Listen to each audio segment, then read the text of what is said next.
राजस्थान के एक छोटे से गांव में एक पुरानी वीरान हवेली थी जिसे भूतिया हवेली के नाम से जाना जाता था।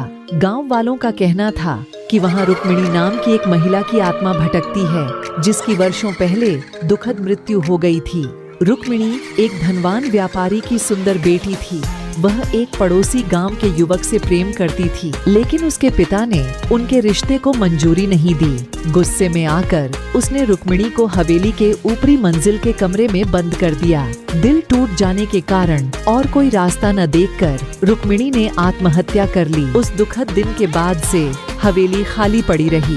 गांव वालों ने कहा कि उन्होंने हवेली में रुक्मिणी के रोने और कदमों की आवाज सुनी है। रात में लाइटें झपकती थीं और खिड़कियों में अजीब साए दिखाई देते थे। सूर्यास्त के बाद कोई भी हवेली के पास जाने की हिम्मत नहीं करता था। एक दिन कुछ साहसी युवक भूतिया हवेली का अन्वेषण करने का फैसला करते हैं। वे सांझ के समय टॉर्च और कैमरे लेकर हवेली में प्रवेश करते हैं।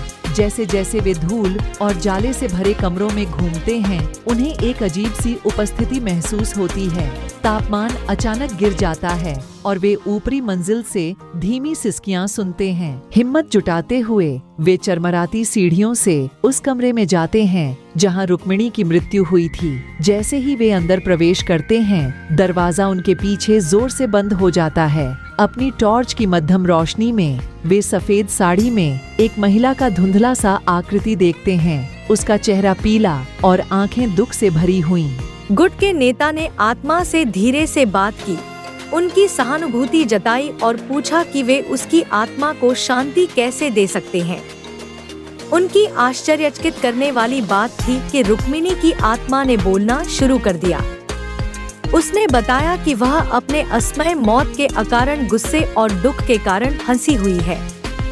युवकों ने रुक्मिणी की आत्मा को शांति देने के लिए एक विधि करने का फैसला किया।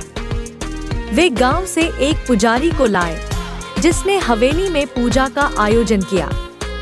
जैसे जैसे पुजारी ने मंत्रोच्चार किया और विधि संपन्न की, कमरे का वातावरण रुक्मिणी की आत्मा एक अंतिम बार प्रकट हुई।